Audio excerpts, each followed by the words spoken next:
Okay, good afternoon, everyone. Are there any questions? I got a couple questions on email. Hopefully I clarified, but are there any questions on the homework or in preparation for tomorrow's exam? Well, we'll go over the reviews I sent you. I sent you a review and a supplemental review. We can go over those after today's lecture, and we can go over it after today's lecture and go over the quizzes for tomorrow too. All right. If there are no questions, we only have one lecture today, and it's acute leukemias. It's kind of a long lecture. I mean, relatively, it's 60 slides, but it shouldn't be too bad. All right, acute leukemias. So we already went over the chronic leukemias, chronic myelogenous and the chronic lymphocytic leukemias. There's no such thing as, well, I don't think there is, but it may be super rare, the chronic monocytic leukemias. But the two major ones on the chronic side are chronic myelogenous, the CML, and the chronic lymphocytic leukemias. Remember, the chronic leukemias are usually in elderly patients, and the acute leukemias generally, as a general rule, are for younger individuals. Okay, so acute leukemias, and this will include acute lymphocytic, lymphoblastic leukemia, and acute myelogenous leukemia. Okay, so younger population, immature cells. Okay, acute leukemia. So here, as you can see, a lot of fine chromatin here. Remember when you're looking at the slides and you want to identify a blast, especially this little round thing here, nucleoli. It's a good sign that that's a blast. And see how smooth this is right here? Smooth chromatin. That's what I mean by fine chromatin. Fine chromatin. And if I was going to venture to guess what type of leukemia this is, another blast here with nucleoli, I would probably guess, and I'm not a pathologist, probably acute lymphoblastic leukemia, because I don't see any neutrophils. I don't see any different stages of the myeloid series. Mostly lymphocytes here, all over here. You can see their lymphocytes. You know, the solid circular dark circles. Those are lymphocytes. And then of course the blast. Remember, the younger they are, the bigger they are. Okay, so these are young blast cells, nucleoli. They're large that way, meaning that these are blast cells, probably lymphoblastic. All right, this one is, anybody want to guess what this is?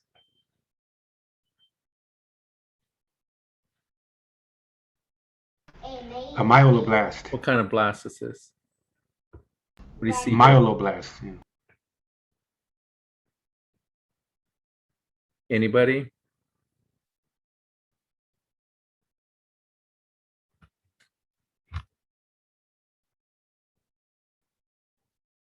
Lympho? What are those things? What are these stick-like things called? Our rods.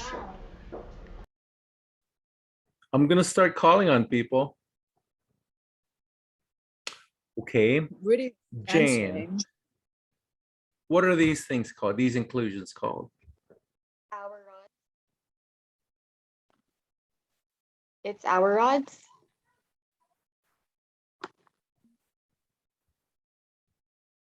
Are you guys muted?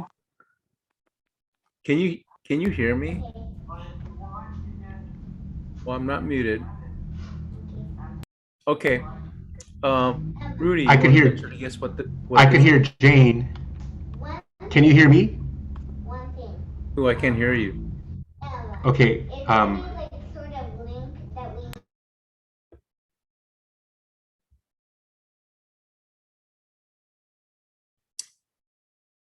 Okay. Why are you guys muted?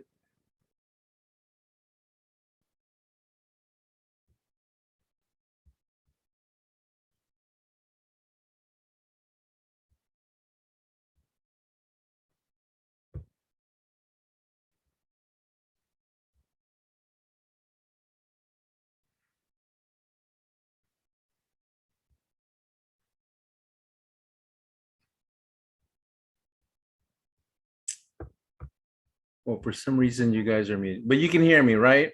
You can all hear me? Okay.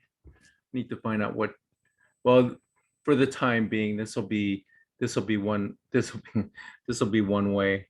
All right, hold on. I think I might have found something.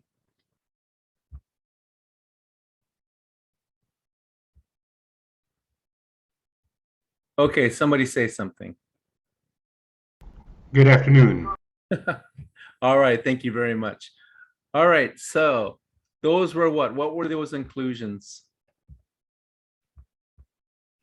Our odds. Right, so lymphoid or myeloid?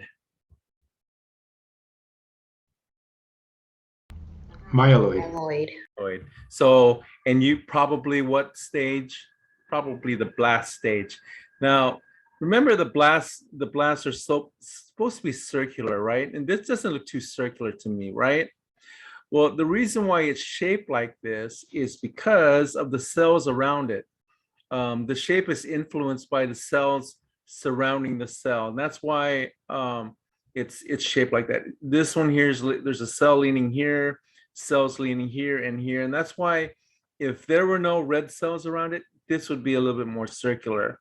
But chances are the hour rods would be in the blast stage, and they can be seen in the pro-myelocytic stage. So remember, it goes myeloblast, myelocyte, meta, band, and then neutrophil, and then going to the right shift, you can get a hypersegmented neutrophil. All right, I saw your chat messages. Thank you. All right, AML, acute myeloid leukemia. All right, also known as acute myelogenous leukemia, and it's the most common acute leukemia affecting adults. Okay, acute leukemia affecting adults. You know, you got the chronic side, CLL, and the CML, and the most common chronic leukemia is the CLL. And it's AML is relatively rare, accounting for approximately 1.2% of cancer deaths in the US. And the incidence expected to rise as the population ages. So symptoms, what kind of symptoms do patients with AML have? So they're kind of vague, but you know, fatigue, shortness of breath, easy bruising and bleeding, increased risk of infection. Remember, even though your counts may be normal or elevated, those cells, like the ones that protect you from infection, well, those cells are not well, and they're not functioning well. So your white blood cells, which are supposed to protect you, they're not working. The cells that protect you from bleeding tendencies, they're not working. That's why you get the bruising and the bleeding, okay? Risk of infection. So the platelets are not working well, and the white blood cells are not working well. Specific cause of the disease remains unclear. AML progresses rapidly and is typically fatal. If you were to choose which type of leukemia that you were going to get, you don't want an acute myeloid leukemia. Okay, it progresses rapidly and it's typically fatal. A lot of different subtypes, and the treatment and prognosis varies among the subtypes. 5-year survival rate ranges from 50 to 70%, so you can survive with AML, and the relapse rate varies from 33 to 78%, depending on the subtype. Treatment by chemotherapy, and it's aimed at inducing remission. And the type of therapy that these patients get for AML are chemotherapy and stem cell transplants. One real quick question, just to make sure you understand. A stem cell transplant or a bone marrow transplant or a heart transplant, what type of material is that? Allogenic. Correct, allo. Remember, it's allo as opposed to auto. Now, in the blood bank, they used to have what's called autologous donations, where during a time when HIV was pretty prominent in the news, and patients who were scheduled to have surgery did not want blood. that was donated from the general population. So what they did was, if they were known to have, if they knew that they were going to have surgery down the road, and it was going to be like a minor surgery that perhaps needed blood, they could donate the blood and have what's called an autologous donation. So that's not an allogeneic that's not an allogeneic material, that's autologous, because it's from the self. And you can have, and then another way that you can have blood that you felt was safe is that you can have donor directed. Like, for example, I know my cousins or my brother or my relative is pretty safe and probably not at risk for having any kind of infectious disease, then you can have a directed, what's called a directed donation. So there's autologous, there's directed donation, and then there's allogeneic donation. Okay, good. So you know the difference between auto and allo. Remember, allo is from an external source, and auto is from self. Okay, prediction rates are improving. Basically, that's what this says. Research and into the genetics of AML has developed tests that better predictability, and what that does, it helps with the survival of the patients. Okay, there's two types of classification for the acute myelogenous leukemias. The acute leukemias. The first one is the World Health Organization, and the second one is the French American British. The World Health Organization is important to the pathologists, the hematopathologists, and the oncologists. So it's more useful clinically and helps with, and it has prognostic value. Okay, that's the classification under the World Health Organization. That's not what I'm going to require you to know, but usually it's the hematopathologist and the oncologist that will use the World Health Organization classification to help treat the patient. Okay, AML with characteristic genetic abnormalities. Again, it's at that level that the hematopathologist is interested in. And patients with AML in this category generally have a high rate of remission and a better prognosis. Again, clinical value to the doctor. Multi-lineage dysplasia.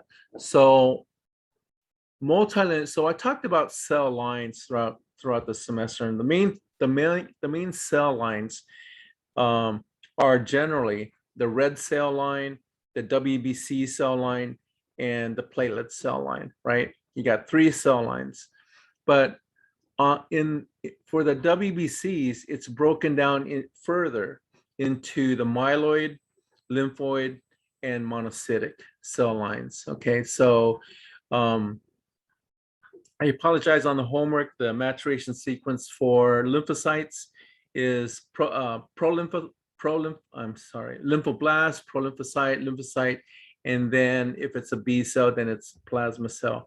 And then on the monocytic side, it's similar. It's very simple. It's monoblast, pro-monocyte, and then monocyte, and then it further matures into the macrophage. So those are two maturation sequences I didn't go over because they were pretty simple, but I still probably should have included it in my lecture. So, but multi-lineage dysplasia, okay. When I talk about the Myelodysplastic Syndrome, that's another lecture. I think it's the one out after this, or two lectures after this. Might be the next one. Myelodysplastic Syndrome, MDS, or myeloproliferative disorders. I think that's the name of the lecture. That involves more than one cell line. It involves the platelet cell line, the erythroid cell line, and the myeloid cell line. So 3 cell lines are involved. When you get 3 cell lines involved, that's actually not good. The prognosis is good for a myelodysplastic syndrome because you're not only in trouble with one cell line, which is a typical leukemia like a ALL, CLL, CML. That's one cell line. But for a myeloproliferative disorders, now you got problems with your RBCs, you got problems with your platelets, and you got problems on the myeloid end. Okay, so you're getting hit at from three different directions with a proliferative disease, and that causes for a worse prognosis, as opposed to like AML, CML, CLL, etc. Okay, those are just one cell lines. So that's the difference. That's what a multi-lineage dysplasia is. It's more than one cell line. Okay. Multi-lineage dysplasia occurs most often in elderly patients, and like I said, often has a not so good prognosis because you're getting, like I said, you're getting hit from 3 different directions. AML and MDS therapy related often carry worse prognosis. You can figure out why. I just mentioned it. And AML not otherwise characterized includes subtypes of AML that does not fall into the above categories. Okay, and so that's the World Health Organization classification system. Okay, a lot of clinical information, a lot of prognostic value. Okay, a lot of prognostic value in the World Health Organization way of classification. The one I'm going to require you guys to know is the FAB, or the French American British classification system. And there's 7 subtypes, well, 8, M0 through M7, and then there's miscellaneous subtypes that you may also need to know, but the main ones are M0 through M7, and I'm going to go through all of these. And these look at the appearance of the malignant cells under light microscopy, which is basically under a microscope, which is what you'll see in the laboratory, using and or by using cytogenetics to characterize any underlying chromosomal abnormalities, which you will not do. Okay, so depending on what you see under the microscope, and then you can probably predict what's going on. Okay, the first one, M0. M0 is a very young stage of acute myelogenous leukemia. The cells are minimally differentiated. They're there's not any characteristics, no nucleoli. All the cells have like fine chromatin. So that's why M0 is called minimally differentiated acute myeloblastic leukemia. These are very primitive, very, very young cells. And then you get into M1. In M1, you're starting to see blasts, and greater than or equal to 90% blasts are seen in the bone marrow. And this is what the pathologist will see, because you won't be seeing any bone marrow preps. This is what the pathologist will see. So M1, well, M0 is minimally differentiated. M1 is greater than 90% blasts in the bone marrow, okay? M2, so that's with minimal or no granulocytic maturation. There's no maturation. It's starting off at the blast and greater than 90% blasts in the bone marrow.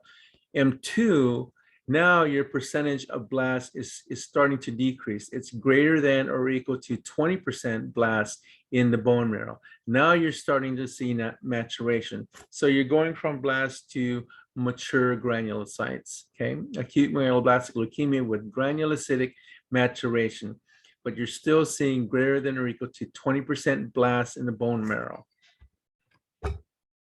That's M0, no, minimally differentiated. M1 is greater than 90% blasts, and M2 is greater than 20% blasts. I would say that this was acute myelogenous, because I see something here that looks like either a band, probably not a sag, but it's immature. But see, if you look at the chromatin, this is myeloid. You can tell right off the bat with this type of clumping. If I saw filaments there, then it would be a beautiful neutrophil. Okay, but I don't see it. That's why I can't really say. But there's a lot of folding here, so I would call this a band. But so if I'm going to call this a band, then it would be myeloid. A lot of these are not. This is bone marrow, so these are not lymphocytes. These are nucleated red blood cells.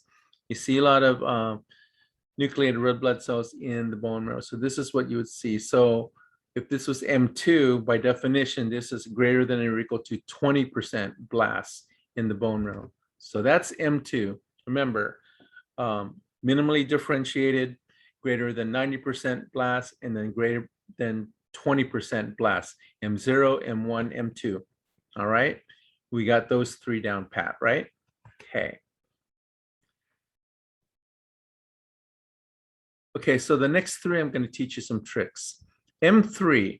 M3 is acute promyelocytic leukemia. I didn't write it down here, but I'm going to right now.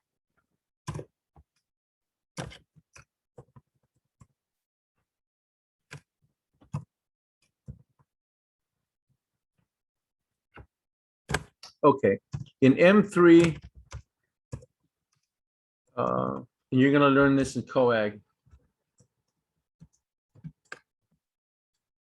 You may see DIC. Anybody know what DIC is? I don't know if I mentioned it. Does anybody remember what DIC is if I did mention it? DIC is disseminated intravascular coagulation. That's where you have your blood is clotting in your blood vessels, intravascular. So it's within the blood vessels. Your blood is clotting within the blood vessels. And what triggers it, what triggers the coagulation are the granules. Remember, promyelocytes. The promyelocytes is the first stage where you will see what type of granules? Primary, non-specific. Okay. Promyelocytes, you'll see primary, non-specific granules. Okay.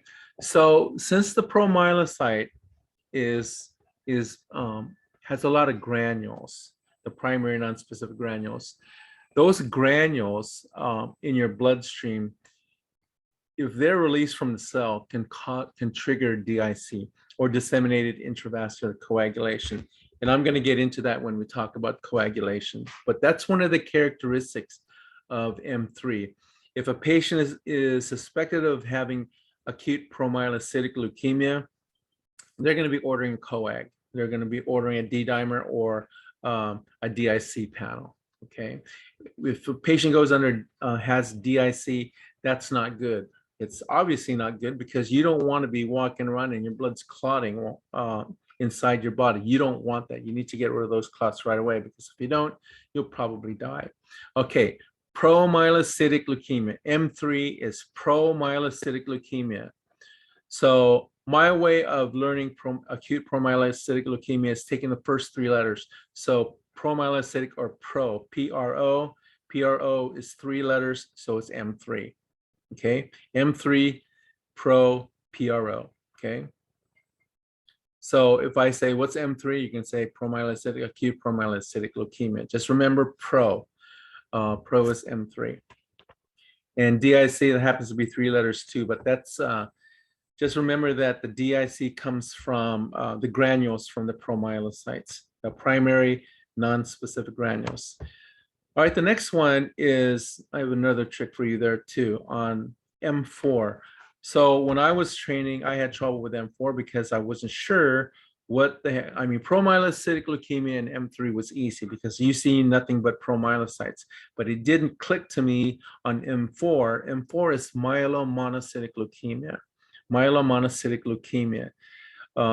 Make sure you know this. This is called Naegeli type leukemia. Naegeli type leukemia. You will be asked that on probably a matching exam. Naegeli type of leukemia. And M4, because I couldn't determine whether a cell was either myeloid or monocytic, that and in my training I had I had trouble, and that's why I gave you that exercise. Is it monocytic or monocyte or lymphocyte? Monocyte or lymphocyte?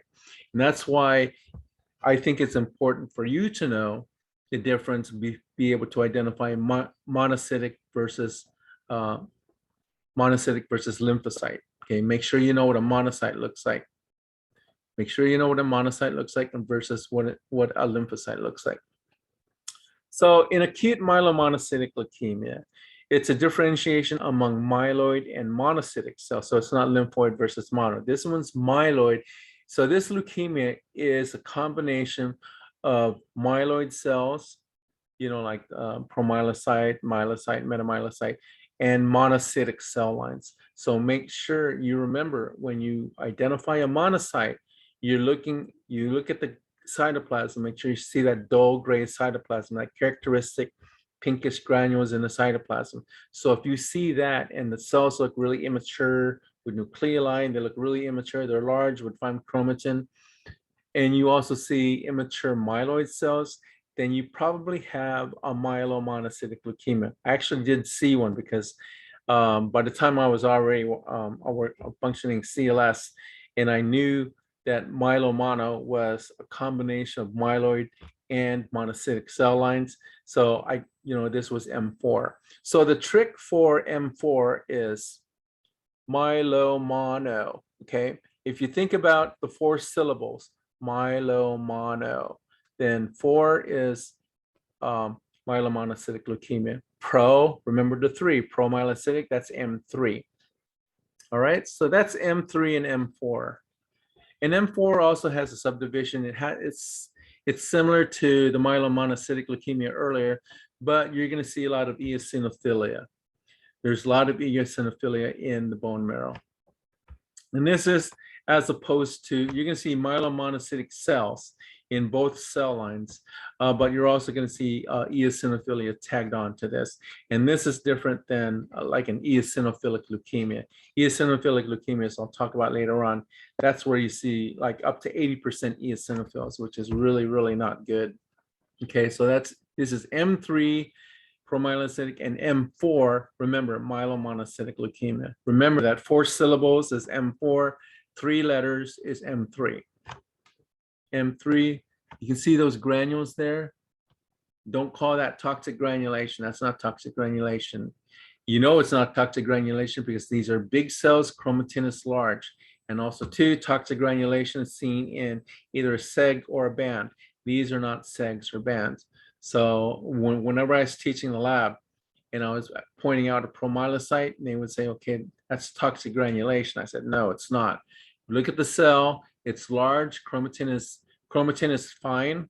So that means it's an immature cell. So what immature cell has all these granules in it? And you're gonna say it's promyelocyte. These are promyelocytes. That's an NRBC right there, okay? Promyelocyte 3, okay, PRO.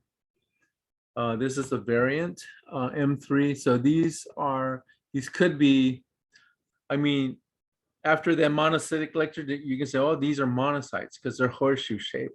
Well, they're huge. These are really huge. Chromatin is still fine, but these, especially this one, that's a really weird one. These are really weird. If I saw this one, I would not guess. I would call a pathologist. Okay. All right. Myelomono. Okay, so you're seeing some immature here. That's myeloid. There's myeloid, and then mono. I wish I could see monocytic. I don't know, maybe this one perhaps. Just you got to look at the cytoplasm and just remember, like I said, when you have a monocyte, make sure you memorize what the color of the cytoplasm looks like. But this is a combination of myeloid cells and monocytic cells, myelomono. And then I know it's supposed to be eosinophil, with this thing here looks like probably a basophil, right? But M4 is myelomono with eosinophilic eosinophils in the bone marrow. I don't see eosinophils here. This one here looks like a Dolly body. Nice, perfectly round marble. Okay, M5 is another trick I'm going to tell you guys. Okay, M5 is acute monoblastic leukemia, M5, or acute monocytic leukemia, M5B. Okay, M5A is monoblastic, M5B is monocytic. I don't care about monoblastic versus monocytic. M5 is M5, and you just know it as acute monocytic leukemia. And this is the Schilling type leukemia. Okay, the Schilling type leukemia. The other one was Naegeli. The Naegeli type is M4, and this is the Schilling type leukemia. Some of these leukemias have names. There's Naegeli, Schilling's, and de Guglielmo's. Okay, we'll get into that. That's the next one later. Okay, Schilling type leukemia, monocytic cell line. Okay, so this one is You're going to see, remember the maturation sequence of the monocytes, it's monoblast, pro-monocyte, and monocyte. So you're going to see different stages of the monocytic cell line. So the trick to figure out what M5 is, so you're going to need to know what is M5, what's M3, what's M4. M5 is, okay, what do you see here in Spanish? Anybody, what is this? What do you see? What do you call this in Spanish? Mano. Mono. Oh, really? So mono, right? Get it? So M5, see the 5 fingers, is mono. You get it? Okay. Whatever it takes, okay? Whatever it takes to know this. So M5 is mono. Think about your hand, 5 fingers. Okay, that's monocytic leukemia. M6, I thought was kind of cool when I was in training because I like the name. M6 is erythroid leukemia or erythroleukemia. And this is RBCs, red blood cell leukemia. And it's also called the Guglielmo syndrome, erythemic myelosis, okay? The Guglielmo syndrome. I liked it because I thought the name was cool. So M6 is erythroid leukemia or the Guglielmo syndrome. M5 mono, M6 the Guglielmos, RBC precursors, maybe RBC precursor, but don't worry, I'm not gonna let you identify any color plates M1 through M8. All right. M7 is next. So we covered myeloid, we covered pro-myelocyte, we covered RBCs, and now we're going to cover platelets. M7 is acute megakaryoblastic leukemia. Whenever you see the term megakaryoblastic or megakaryocyte, you're talking about platelets. Megakaryo, that prefix means platelets, okay? Acute megakaryoblastic leukemia. And this is the platelet cell line, that's M7. And then M8 is acute basophilic leukemia. So you need to know the names of M0 through M8, okay? M8 is basophils. So acute basophilic leukemia is rare, where blasts are accompanied by abnormal basophils. So you got abnormal basophils in all stages of differentiation. And it would be classified most likely be classified as M0 without electron microscope confirmation of the basophil lineage. So M8 is acute basophilic leukemia. Basophils. Remember, basophils are the ones with the berries. Okay, basophil, and it's supposed to be larger. The berries are usually larger, but they're basophils. A lot of times, remember, with basophils are water soluble, so the granules, staining of the granules can be washed out. So, but remember, if you see a cell that has large berries, that's probably a basophil. Mast cell, okay? Now, mast cells are found in tissue and related to basophils. So mast cells, like I said, used to be called tissue basophils because they're basophilic in staining. And these are not basophils. They're called tissue basophils only because of the color, but they're not basophils. They are tissue resident cells and required for hypersensitivity, like for allergies, for example. Mast cell leukemia, this is in addition to the M0 to M8. Now you have mast cell leukemia, you have mast cell leukemia is a very aggressive subtype of AML, and it's a buildup of mast cells in the bone marrow, and usually occurs from the beginning and evolves from transformation from chronic. You don't want transformation. Usually transformation occurs from the chronic stage. When you're in the chronic stage, you're fine, you're okay. You have leukemia, but you're okay, you're feeling fine. Chronic myeloid leukemia.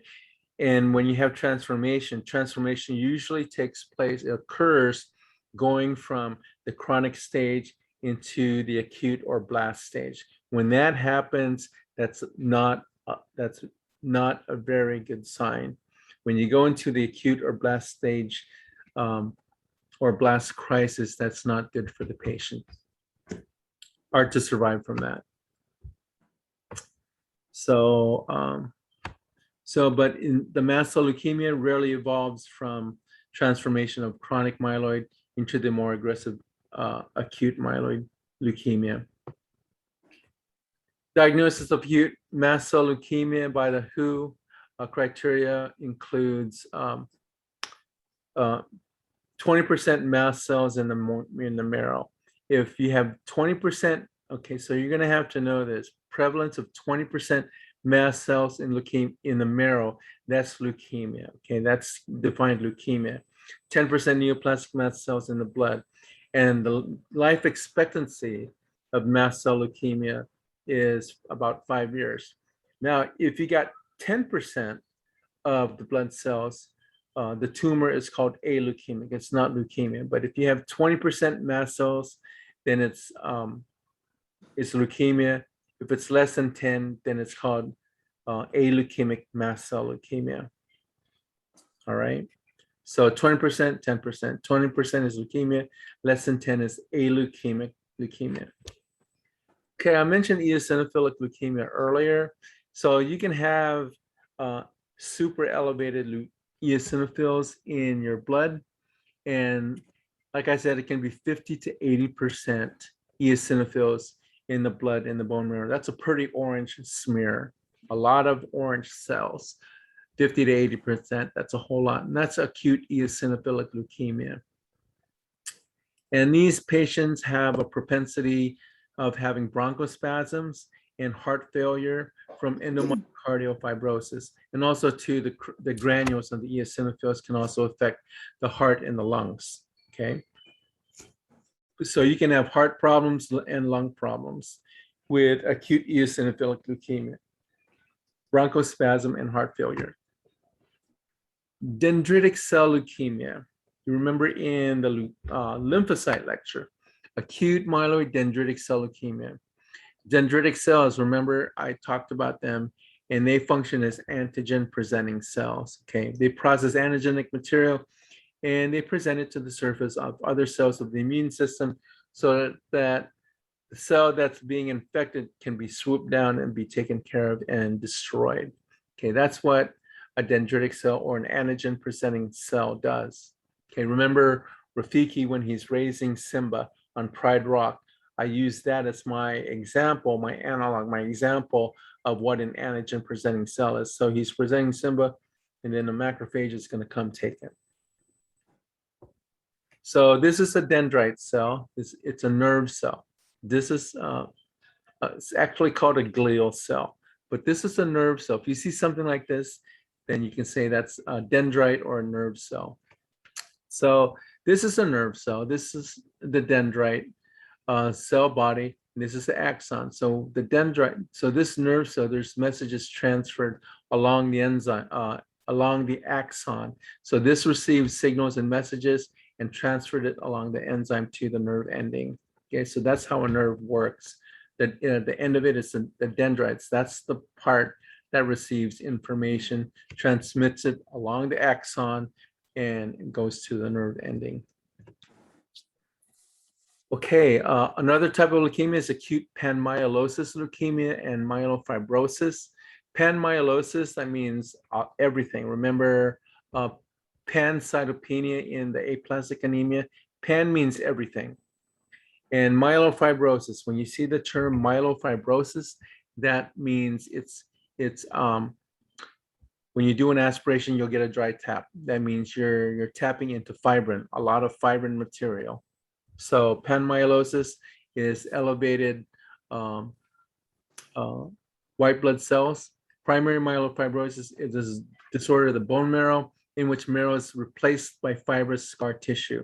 So remember, that's a difference. That's the definition of leukemia, when you have all these cells that are sick, not functioning well. They proliferate in your bone marrow, and what they do, and that's what causes the illness, is that they replace your normal bone marrow tissue. So in this one, the acute panmylosis, you do a bone marrow biopsy, and it shows abnormal megakaryocytes, macrocytic erythropoiesis, and defects in neutrophil production. So you have three cell lines there. You got the megakaryocytes, or the platelets, macrocytic erythropoiesis, the red blood cell line, and defects in the neutrophil production. So that's myeloid. So this is three cell lines involved. And in addition to that, you have fibrosis of the marrow, myelofibrosis. So that complicates when you do a bone marrow tap. And it's difficult for the pathologist, because when you do a bone marrow and you get a dry tap because of myelofibrotic tissue, when you go through that fibrin, you're not going to get in very much material. But this is panmylosis with myelofibrosis. I think when I was training, this was called myelofibrosis with myeloid metaplasia, which is basically the same thing. Myelofibrosis means the fibrin in bone marrow, scar tissue, with myeloid metaplasia. And that's basically the same thing as panmylosis. Okay, so these patients present with a reduction in blood cell, in the count of all blood cell lines of pancytopenia, very few blasts in the peripheral blood, and little or no spleen enlargement or splenomegaly. And the cells are CD34 positive, and the survival is about 9 months. So very low survival. This will very fatal. Okay, 9 months. Survival is 9 months. Okay, definitions. Myeloid sarcoma versus chloroma. Make sure you know the difference. A myeloid sarcoma is a tumor composed of myeloblasts. Make sure you know that. It's a tumor composed of myeloblasts. Myeloid sarcoma. And sarcoma, by definitions, is a cancer that starts in the bone or muscle. So sarcoma, myeloid sarcoma, is a tumor composed of myeloblasts, as opposed to a chloroma. A chloroma is a solid collection of leukemic cells. Okay, it's green in coloration, that's why it's chloroma, and it occurs outside the bone marrow. Okay, so the difference between sarcoma and a chloroma is our sarcoma starts in the bone marrow, and a chloroma occurs outside the bone marrow. Chloroma is outside, sarcoma starts in the bone. Okay. Chloroma is extramedullary manifestation of acute myeloid leukemia. Just remember, that's two key characteristics there. Chloroma is green and outside the bone marrow, and sarcoma starts in the bone or muscle. Okay, and that's it for the myeloid cell line. Now I'm going to get into the lymphoblastic, the lymphocytic cell line. So acute lymphoblastic leukemia. This is a form of leukemia characterized by excess lymphoblasts. Okay, lymphoblasts. Malignant immature white blood cells continuously multiply and are overproduced in the bone marrow. This is acute lymphoblastic leukemia. Again, just like by definition of leukemia, it's a crowding out of normal cells in the bone marrow, being displaced by the leukemic cells, which are rapidly proliferating in the bone marrow and spreading to the rest of your body. ALL, like I said, as a general rule, if it's acute, they will occur in the younger ages. Acute lymphoblastic leukemia is most common in childhood, with a peak incidence of 2 to 5 years. So this is a childhood leukemia, peaks at 2 to 5 years. And the cure rate in children is actually pretty good. The cure rate in children is 85%. And if adults get acute lymphoblastic, or when it's the adults, it's acute lymphocytic, the cure rate is 50% of adults have a long-term disease-free survival. Symptoms, okay. Initial symptoms of acute lymphoblastic leukemia, it's not specific to ALL, but worsens to the point that medical help is sought. The signs and symptoms of ALL are variable, so it's kind of like that. It's not very specific, it's kind of vague, and it's generalized weakness and fatigue. So the symptoms, ALL symptoms, acute lymphoblastic leukemia, is anemia, unexplained fever and infection, weight loss or loss of appetite, excessive or unexplained bleeding, bone and joint pain caused by the spread of blast cells to the surface of the bone or into the joint or the marrow cavity. So based on symptoms alone, you really can't tell. And they won't identify what type of leukemia it is when they do a bone marrow aspiration. Hopefully, as you get into the laboratory as an MLT or eventually as a CLS, you'll get to assist in doing bone marrow biopsies. So I've done my share of bone marrow biopsies when I was on the bench. Breathlessness symptoms, more symptoms: breathlessness, large lymph nodes and or spleen, pitting edema. That means you press your fingers on your legs and it pits. It doesn't recover. That's the pitting reaction. And then petechiae, which are tiny, small, you know what petechiae, tiny red spots or lines in the skin due to low platelet counts. So you know what petechiae are. For acute lymphoblastic leukemia, you'll see blast cells in 90% of the cases, okay? And usually it's accompanied by high white cell count. And usually, like I mentioned earlier, conclusive evidence is not really made, conclusion is not really made until you do a bone marrow biopsy, and you're going to see all those different cells on the lymphocytic cell line. The cause of ALL is not really known, and in general, it's caused by damage to DNA. Okay, damage to DNA can come as a result of some external factors. So by increasing chemical signals that cause growth, interrupting chemical signals that control growth. So damage to the DNA. And what I'm talking about is like, I don't know if you know the incident at 3 Mile Island or Chernobyl or the atomic bombs at Hiroshima and Nagasaki. Those were nuclear events.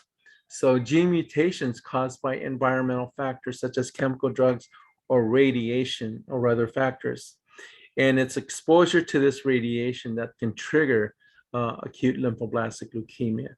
So a lot of the individuals who suffered leukemia as a result of the radiation exposure, either at Chernobyl, 3 Mile Island, or Hiroshima, Nagasaki, they had come down with acute lymphocytic lymphoblastic leukemia. Okay, and it's the association of radiation and leukemia in humans has been clearly established in the studies of victims of Chernobyl. Okay, nuclear reactor and atomic bombs in Hiroshima and Nagasaki. Animals exposure to benzene and other chemicals can cause leukemia as well. That's why when you see that a chemical is carcinogenic, that's what you're at risk for. When you're using benzene, that's what you're at risk for if you're going to come down with leukemia, acute lymphocytic lymphoblastic leukemia. Survival rate of this type of leukemia is 20 to 75%. And the therapy can include bone marrow transplantation or stem cell transplantation. Okay, so that's how you treat it.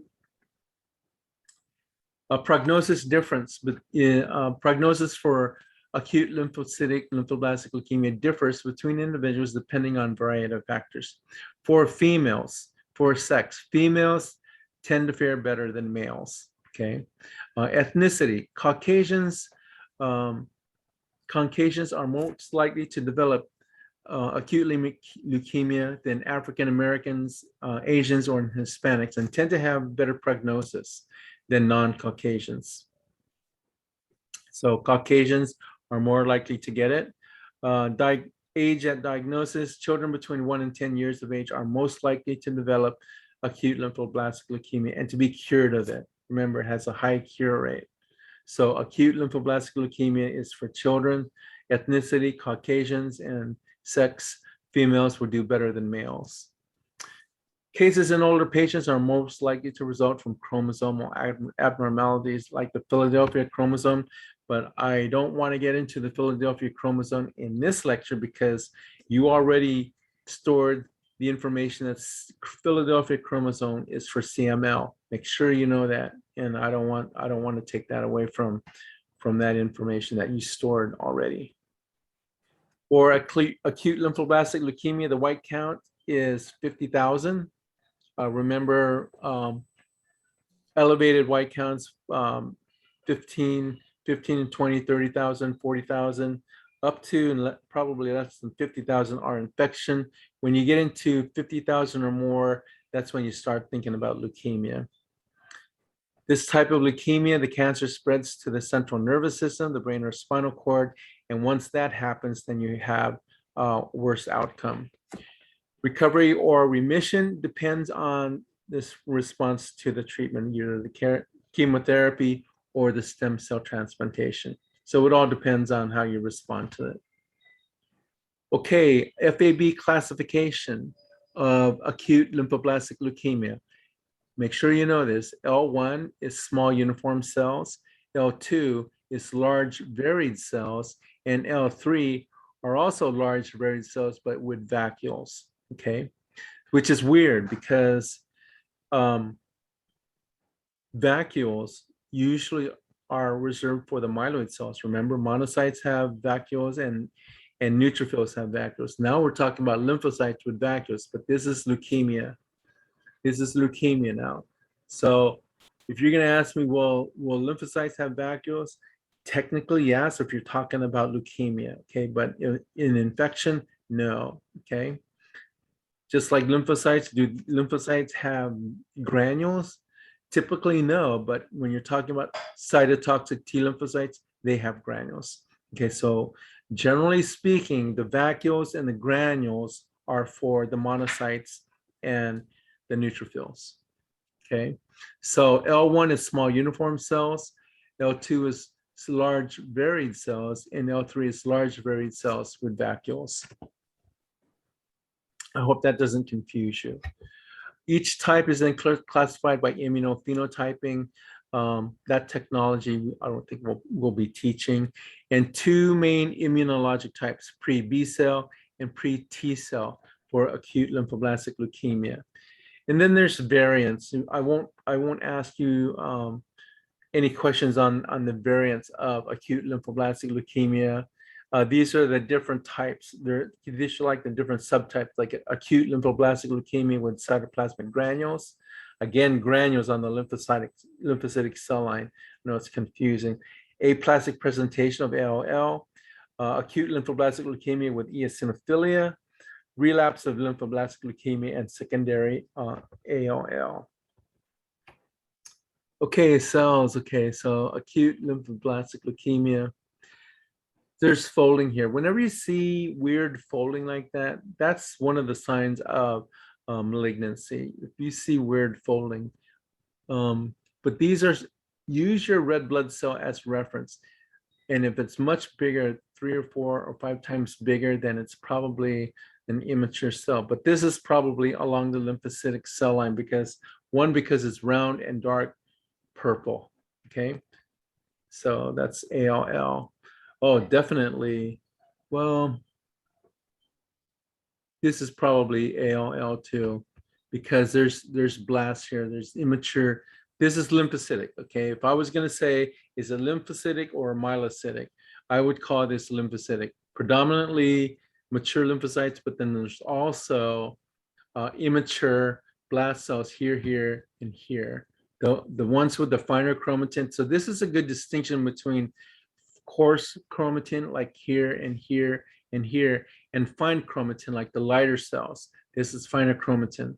So fine chromatin is for the early stages, coarse chromatin, and it's smaller, is for immature cells. And this definitely is lymphocytic because it's all lymphocytic. They all look the same. I think the term is, I know I probably shouldn't. I mean, if we can zoom in more, then we could probably see a lot of immature cells, but they all look along the same cell line, which is lymphocytic. See, if they're all pretty circular. I don't see any neutrophils. I don't see any bands. I don't see any metas. These are all round, solid circular nucleus. So this is lymphocytic. And because there's light cells and dark cells, then that makes it's probably acute lymphocytic leukemia.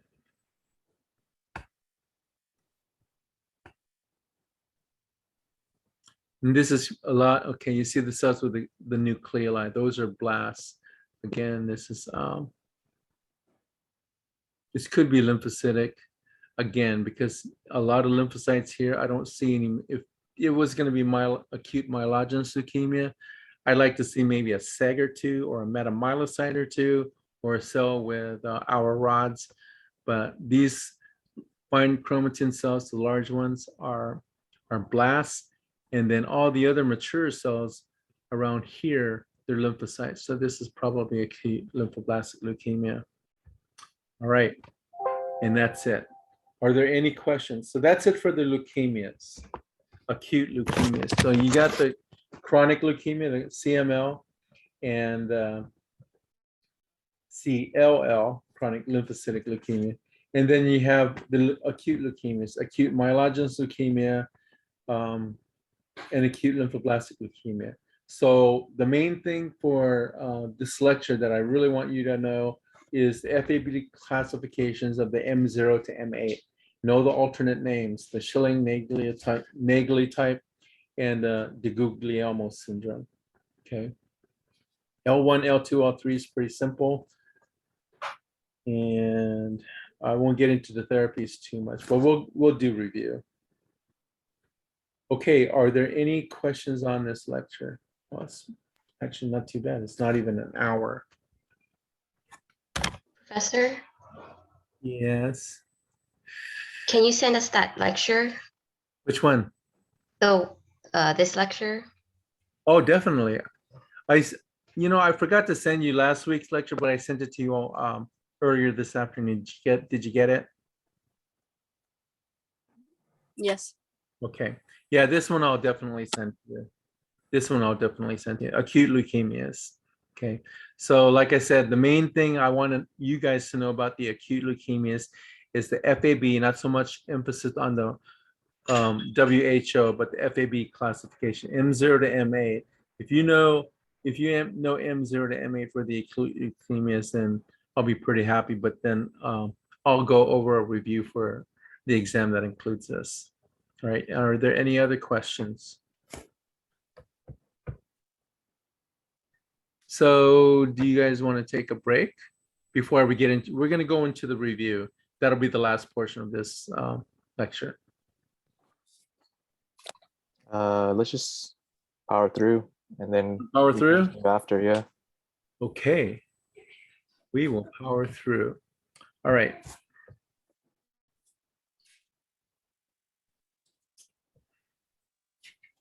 Okay, so I sent you guys 2 reviews, right? Make sure you know the maturation sequence of the myelocytic series. Now, the myelocytic series, I gave to you guys, and I even gave you a slide. Starts with, but then there was a little glitch. It goes myeloblast, pro-myelocyte, okay? Myeloblast, pro-myelocyte, then myelocyte, then meta, then band, then seg. You got that right? I think in one of the homeworks, I gave you myeloblast, myelocyte, then pro-myelocyte. But it goes myeloblast, pro-myelocyte. You guys got that? Okay. Know the composition of the nucleoli. That's in the lecture. Make sure you know that. Nucleoli are present. When are they present? Definitely in the blast stage, but they can be seen in the pro-myelocyte stage, but predominantly in the blast stage. Know when primary specific. Now I can primary. Okay, so when does primary specific granule show? Cryomyelocyte? Anybody else?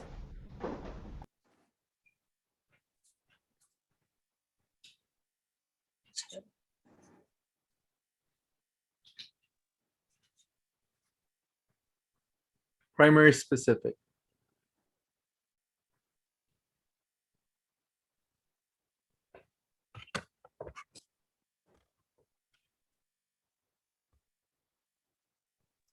What was the question again? What stage do primary specific granules show?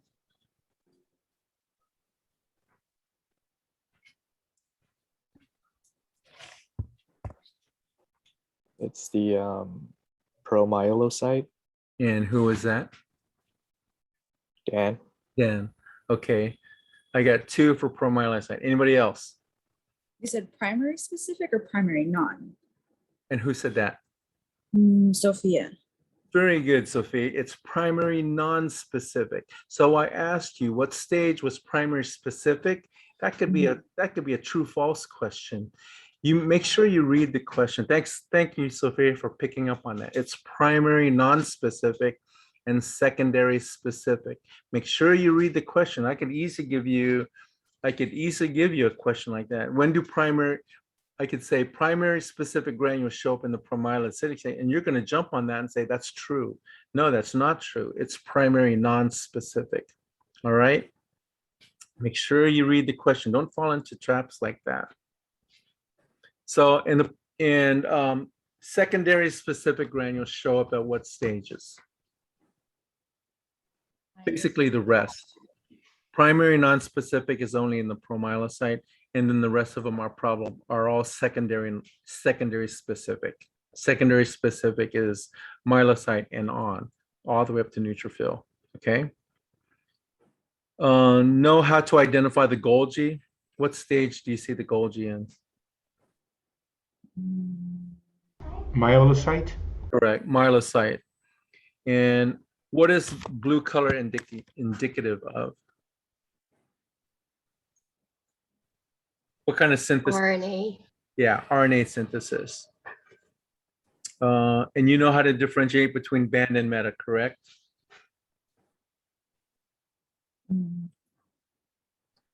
Correct? The Yes. indentation. Yes. Sunglasses. No, that's Poker Hewitt. It's not that's not sunglasses. It's the degree of indentation. It's the degree of indentation. Band versus meta is not sunglasses. It's the degree of indentation. If it hasn't reached the midpoint, then it's a meta. If the indentation has gone past the midpoint, then it's a band. Okay.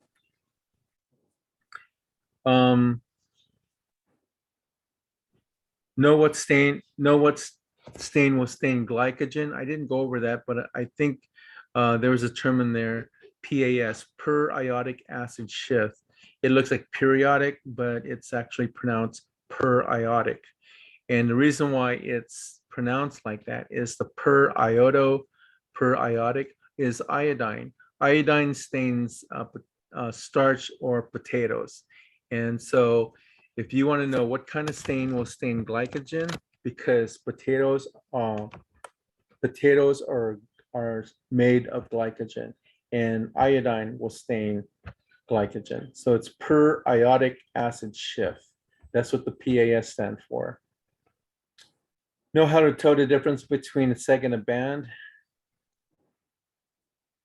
Okay, so for a segmented neutrophil, the filament will have chromatin in the isthmus. The isthmus is the area between the two lobes. Okay, if you can see chromatin, then it's a band. If you cannot see chromatin and it's a really thin filament, then that's called a seg. But if the isthmus is wide enough that you can see chromatin, then for my definition, because you're going to come across other CLSs or other CLSs or whatever and say, no, that's a seg, that's a seg. But if you can see chromatin in the isthmus, then it's called a band. Okay, it hasn't become thin enough to become a segmented neutrophil. And how long will it take for a neutrophil to mature? Anybody know? 7 to 11 days. 7 to 11 days. Correct. And you know what a PMN is, right? Polymorphonuclear cell. Primary function of a neutrophil, you should know that. The stages of phagocytosis. Okay, left shift. Okay, left shift versus right shift. Okay, left shift versus right shift is in the myeloid series. So don't tell me anything about monocytes or lymphocytes. Left shift is in the myeloid series, and your starting point is neutrophil. So if you go left, a left shift, you'll see bands. You can also see increased neutrophils. So on that question, I'm looking for increased bands, but if you circle neutrophil, I'll give you credit for that. And for a right shift, That's where the segmentation continues on to be 6 or more lobes. So you get hypersegmented neutrophils. That's a right shift. Okay.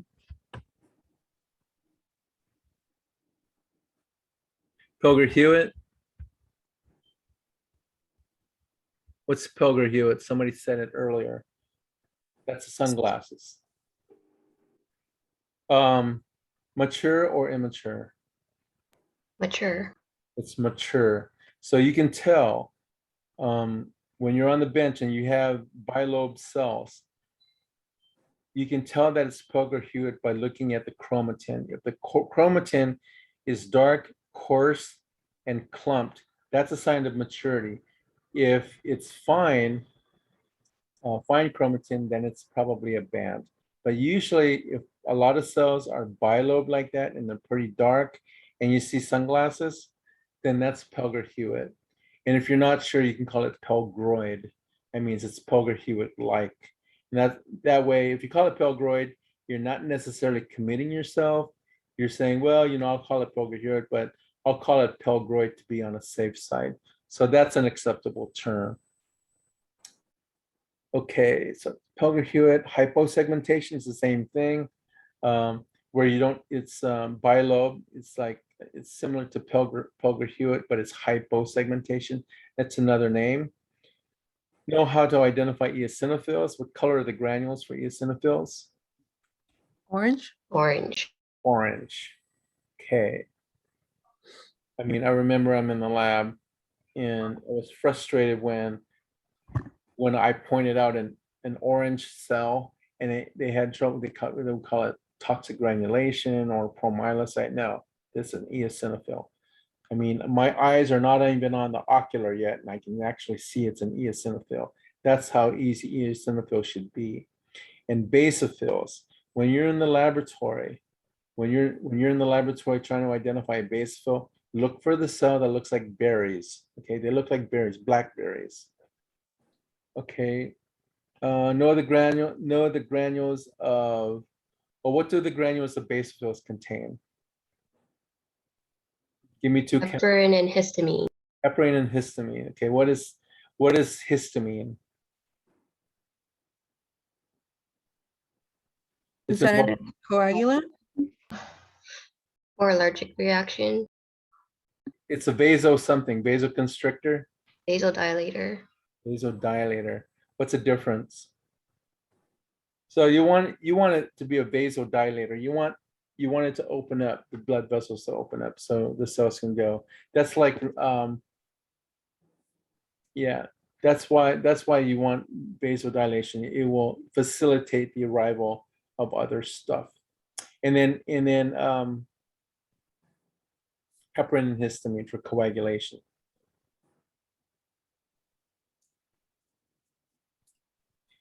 Know what Dolly bodies are? What do they look like? What do they look like? They're light blue, oval basophilic. Blotches, right? They're the light blue blotches. And when are they seen? What are the 3 inclusions that are seen in infection or sepsis? Inflammation. No, infection. Mm. What are in sepsis or infection? What are the 3 inclusions that are seen in infection? Dolly bodies, That's 1. toxic granulation, 2. and then toxic vacuolization. Correct.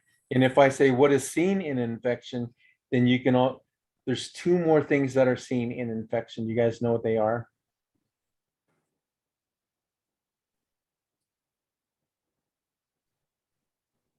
I mean, the inclusions are easy: toxic granulation, toxic vacuolization, and Dolly bodies.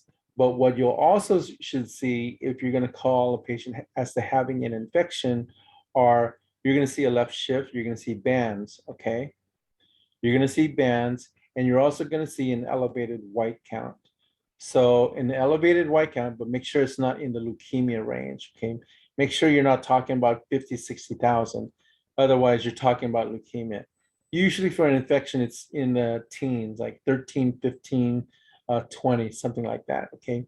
So elevated white count, a left shift where you'll see bands, and then you got those 3 inclusions. So there's actually 5 things that you see when you have an infection. Okay. So toxic granulation, toxic vacuolization. You know the 3 major types of lymphocytes. T, B, and NK cells, right? That's in the lecture, it's in the slide. So make sure you go over your slides. What cells are involved with cell-mediated immunity? Humoral cells. Cell-mediated immunity. E cells. T cells. T cells. T. Cell-mediated is T cells. T cells. And humoral immunity, Antibody. B cells. B cells. antibody or B cells. Okay. What do B cells eventually become? Triggers the formation of what types of cells? Plasma cells. What will T cells become? T cells. Cells. Plasma cells. So remember, will your antibodies come from T cells or will they come from B cells? B cells. Plasma. Come from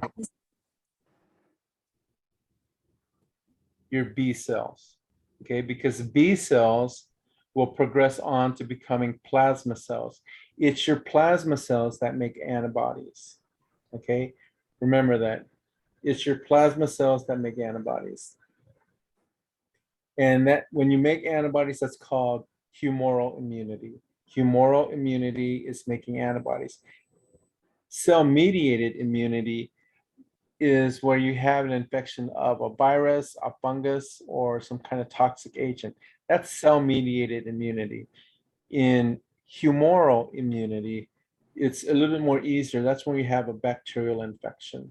Bacteria is different from viruses or funguses. So if you have a bacterial infection, then you will have humoral immunity. So you know the difference between T and B cells. You know what cytokines are. Are cytokines, what kind of cell is a cytokine? Proteins. A what?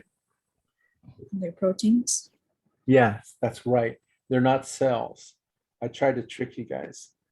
But cytokines are not cells. They're proteins involved with messaging and communication. Okay, so that's like, for example, when you have an infection, your cytokines will tell the neutrophils and the macrophages where to go at the site of injury. It'll identify the site of injury. They're like air traffic controllers, okay? They tell the incoming cells where to attack, where to address the infection. So that's what cytokines are. And you know what cells produce cytokines, right? T cells. Okay. You know what diapedesis is, right? Transmigration. Transmigration. Which is what? The passage of blood cells through the walls. Yeah, through the endothelial cells. And you know that cytokines induce chemotaxis. So there are 4 functions of cytokines. You remember what they are? That was in one of your homework assignments. You remember what they are? Right, what? Is one of them opsonizing? Opsonizing? Yeah. Yeah, a little remote. One of them is transmigration. The other one is coagulation. What's another one? Inflammation and vasodilation. Yes, correct. You know what interleukins are? I'm not going to require you to know the different types of interleukins, but know what they are. And the same thing for interferons. Know the definition of an interleukin and an interferon. Make sure you know make sure you know the definition, because I think that's probably a matching. One thing about the matching quiz is that in your homework, you had a lot of definitions. That is primarily the source of my questions for the matching.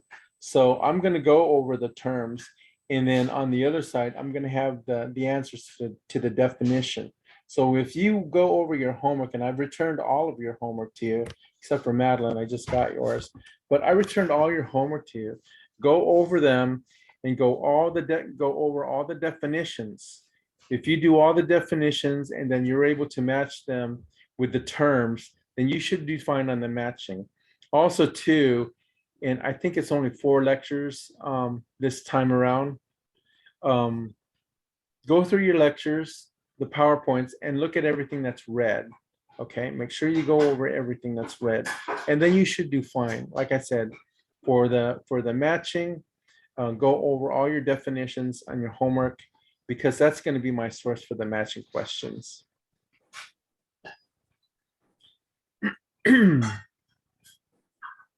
Okay, know how interferons work and what they attack. Know where the T cell receptors are found. Know what an antigen presenting cell is. Remember what an antigen presenting cell is. An antigen presenting cell is, it helps the macrophage or the cytotoxic T lymphocyte know which cell has been damaged, and it's going to swoop down and pick it up and destroy it. That's what an antigen presenting cell is. Remember how when a cell is infected with a virus, the virus is going to replicate inside that cell. So what happens is it takes nuclear material from that virus and it presents that to the exterior of the cell. Remember that, okay? So it's looking for the nuclear material that the cell itself has leaked out to the exterior, because once that becomes visible on the exterior, then that's where the cytotoxic T lymphocyte will know where to attack. Okay, so the antigen presenting cell is really important. Know the function of CD8 cells. Know what epitopes are, sites of attachment. Know what are dendritic cells. I went over what a dendritic cell was in the last lecture. Know how CD8 finds virus infected cell. I just explained that to you. Know the function of CD4. Know what CD stands for, cluster of differentiation. Know what the MPS system is. Okay, there's the monocytes, pro-monocytes, and macrophage. Okay, and the immature cells of the monocytes. Know how to identify a monoblast. Remember, usually those cells in the blast stage, I use a comparison of a baby. Okay, a baby can't eat by itself and it can't walk. So no pseudopods and no vacuoles. Okay, so there's no pseudopods and there's no vacuoles. So it can't walk and it can't eat. And then it gets in the pro-monocyte and then the monocyte. And then after the monocyte stage, because it's in the monocyte stage also too for a very short period of time, and then it progresses on to become a macrophage. Okay, you should know that. Know the characteristics of a monocyte cytoplasm. Okay, that's in the lecture. There's like 4 characteristics, but then there's 4 identifying characteristics of a monocyte, and it includes nucleus and cytoplasm. Remember, the dull gray cytoplasm, convoluted chromatin, okay, pinkish granules, vacuoles, things like that. Make sure you go over those characteristics in the lecture.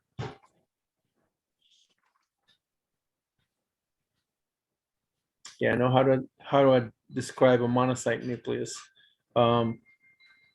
Horseshoe shape or kidney bean shape.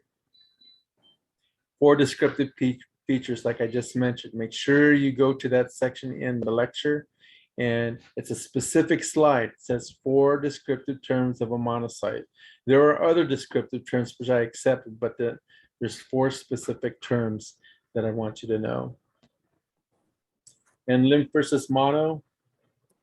I think you guys did pretty well on the lymph versus mono exercise.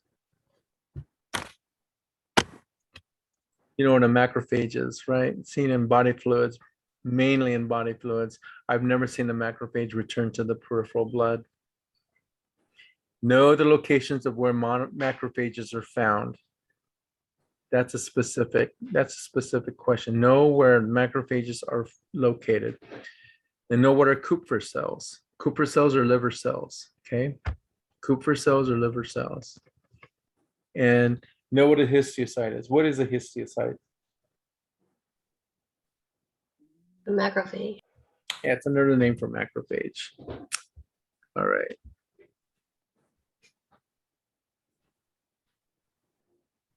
And then I gave you guys a supplemental review, okay? So hopefully this will help you out too. Know the correct characteristics of young versus old. Have you guys gone over this as homework? I told you guys to do it as a homework assignment. Did you guys do this? Okay, Yeah. if you see fine chromatin, is that old or young? Young.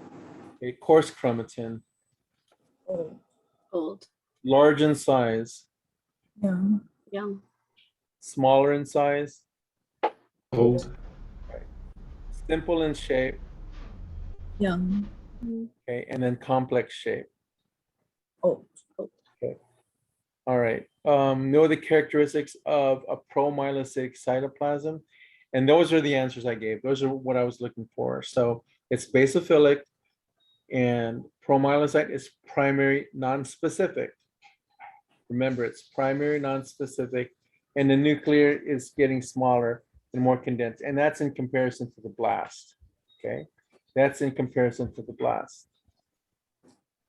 And when do secondary specific granules appear? Myelocyte. Right, myelocyte and on, okay? So in the next question, myelocyte, meta, band, and neutrophils, those have secondary specific granules. Okay, and then 5 is we answered this already. The chromatin pattern is more condensed with older or younger. More condensed. Is it older or younger?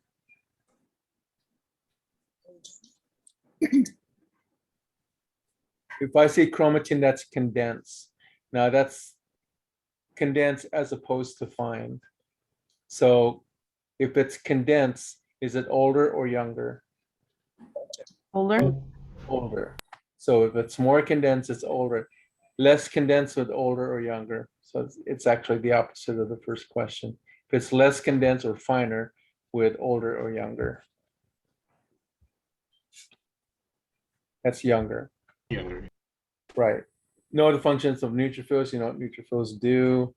Know what is seen during a left shift. And I went over that. Know what is seen. So you see bands, you see infection, and elevated white count. Okay, so signs of an infection is the elevated white count, and you see a left shift, which is bands. Okay. And upon smear review, what is seen in an infection? So I'm a little bit more specific now under smear. So on the smear, you would see bands, toxic granulation, Dolly bodies, and toxic vacuolization. So I answered those 7 and 8 for you. And know what the granules and eosinophils contain. Anybody? Heparin. Oh. Want to guess?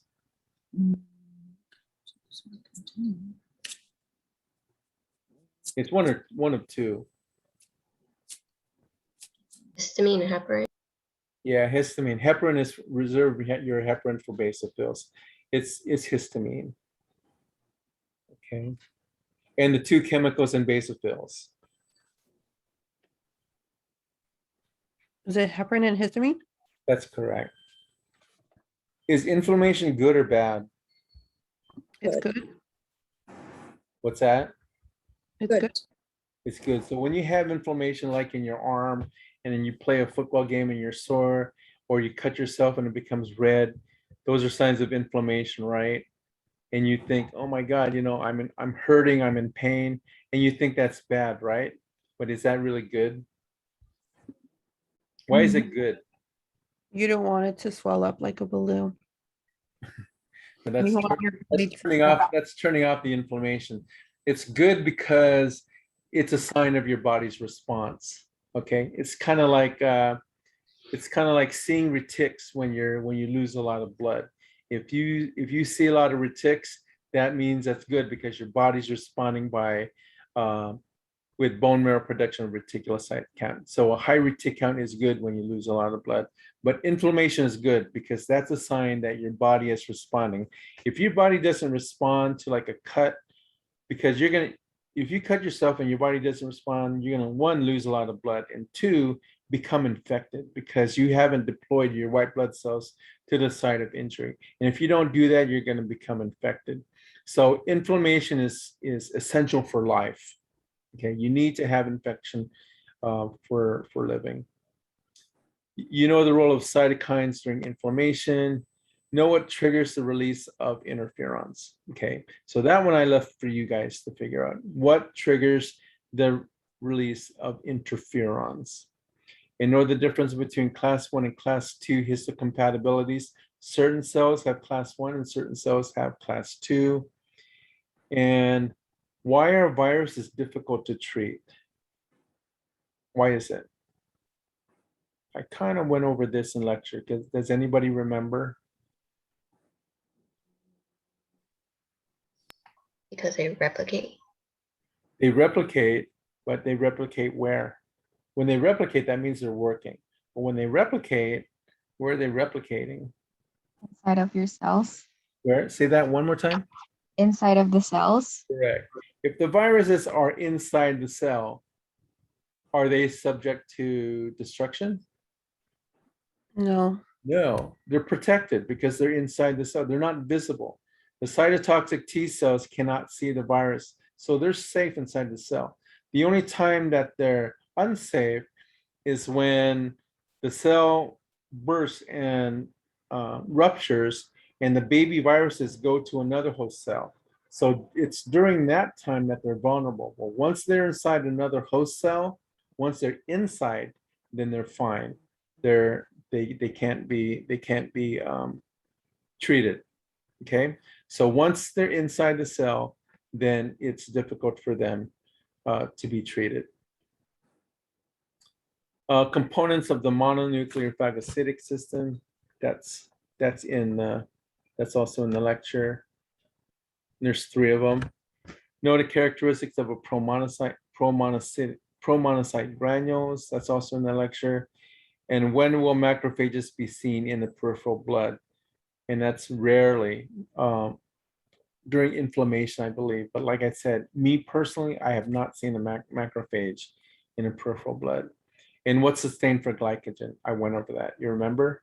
What's Yeah, a, what is that? Yes. EAS. EAS. All right. So that's the review. So the review, the other review, and this review, make sure you know the answers to all these review questions. You'll do fine on the multiple choice, and for the matching, if you go over the terms and definitions, you should do fine. And then as a third part of your studying, go over your lectures once or twice and go over everything that's read, okay? And you should do fine for tomorrow's test. Are there any questions? Do we have a quiz tomorrow still, or just Yes. the exam? You have both. You have 2 quizzes, and you have your exam. 2 quizzes and multiple choice and a matching exam. So I'll be sending that to Xavier after this lecture. Are we gonna go over the quizzes? Quizzes. All right, hold on. Yeah, but I'm gonna have to turn off my share screen. All right. So I'm gonna go into stop share. The quizzes are not gonna be very long.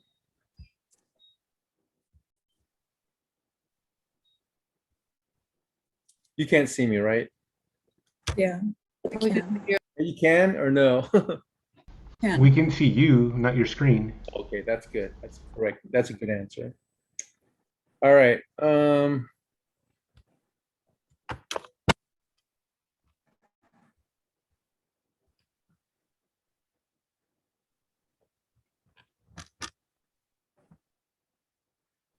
Okay, CML, it's going to be CML and CLL, chronic myelogenous and chronic lymphocytic. So if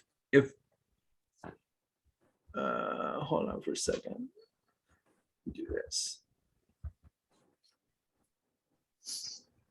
Okay, so one thing I went over was LAP score. You remember LAP score? It's increased during certain conditions and decreased during other conditions. Do you, I guess it's easy to know which one LAP scores decrease. What are the two times when LAP scores decreased?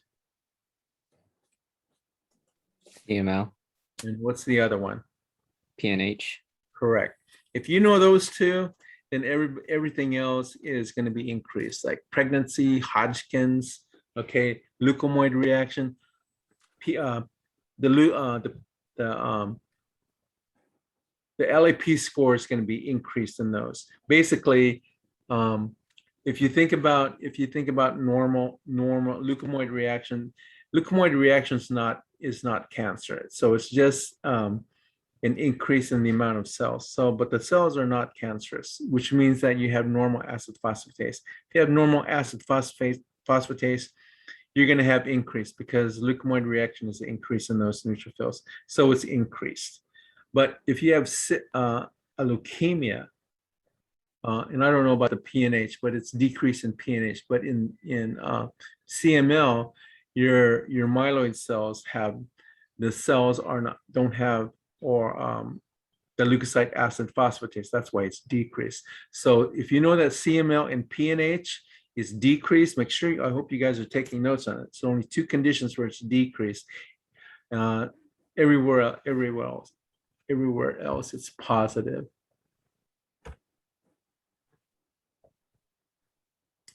Okay, on the peripheral smear, know what is seen in a CML patient.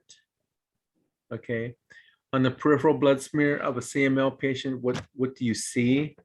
Increased certain cells and what type of shift? Chromosome, Philadelphia chromosome, you know what the translocation is? You guys know? Translocation of what two chromosomes? 9 and 22. 9 and 22. Okay, you know the alternate names. Another name for chronic myelogenous leukemia is chronic granulocytic leukemia. Is that true? Yes, the answer is yes. If you have an increase in the number of cells, is that necessarily a good thing or a bad thing? And what is it called? Could be both. An increase in production of the amount of cells. Remember, we're talking about the bone marrow, for example. When you have an increased number of cells in the bone marrow, what's that called? Hyperplasia. What kind of plasia? Hyper. Hyper. And just remember, in aplastic anemia, what kind of bone marrow is seen? What kind of cells are seen? Aplastic. Yeah, or hypo. Okay, hypoplastic. It's hypoplasia. So it's hypoplasia versus hyperplasia. Okay, so hyperplasia basically means increased production. And then you know acute versus chronic. Make sure you memorize that. I think you have.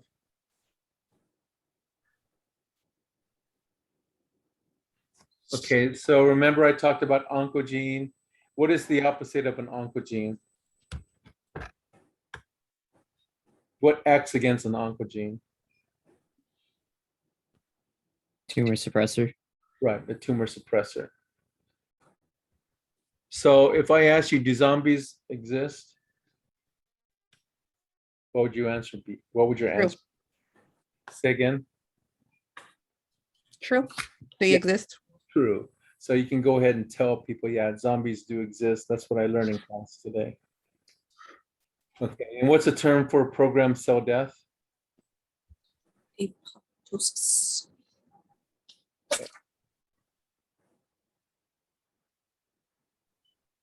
The gene that will be expressed at high levels helps turn in onto. Okay, and then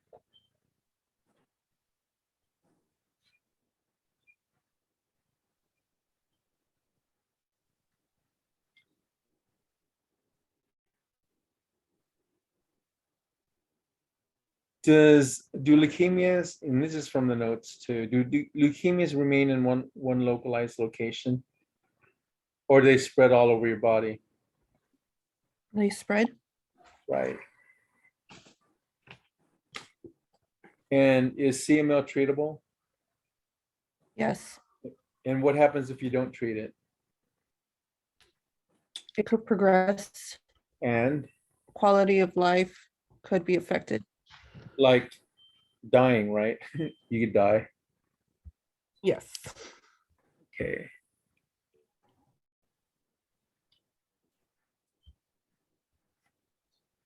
All right, let's see.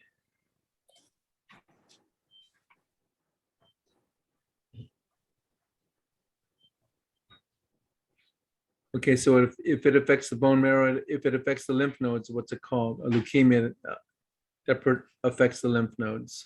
Lymphoma. Yeah. Okay, so there's some terms in here on the CLL, like the most common type of leukemia in older adults or older, or children.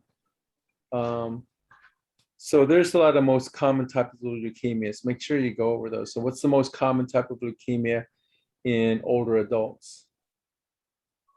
CML. C who? C CML. C CLL.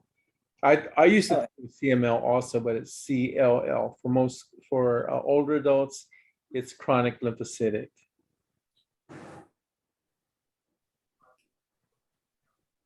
Know what the problem is in CLL, okay?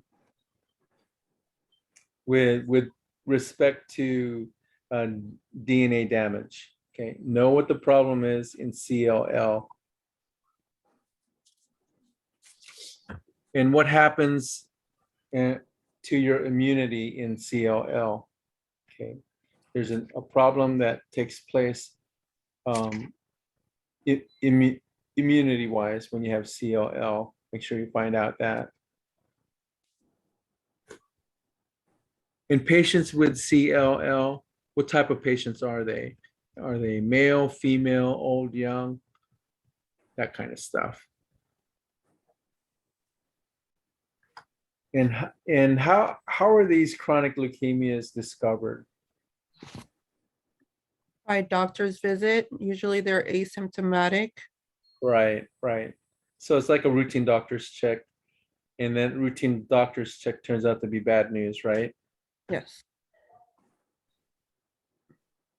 In the laboratory, what would be the first suspicion that you have CLL in the laboratory? So you have a printout. What would you notice? Lymphocytosis. Lymphocytosis, right? Elevated white count too, but specifically lymphocytosis. And in addition to what you guys do in hematology, how would they confirm CLL? What else would they do? What's Flow cytometry. correct? That would be flow cytometry. And then CLL, there's an artifact that's almost diagnostic, but it's not supposed to be diagnostic. What is the artifact? Mast cells. Yeah, I think you know that. This wasn't in the notes, but I mentioned it and I talked about it.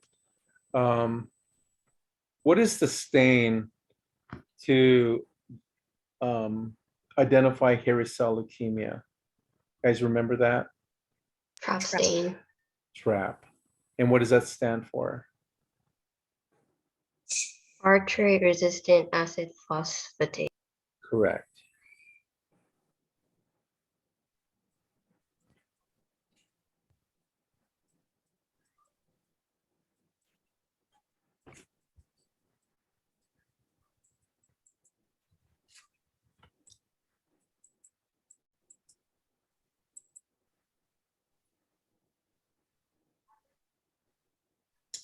Okay, and I think that's probably it. Make sure you go over your notes in the CLL lecture 15. All right, that's it for the review for the quizzes and the review for your exam tomorrow.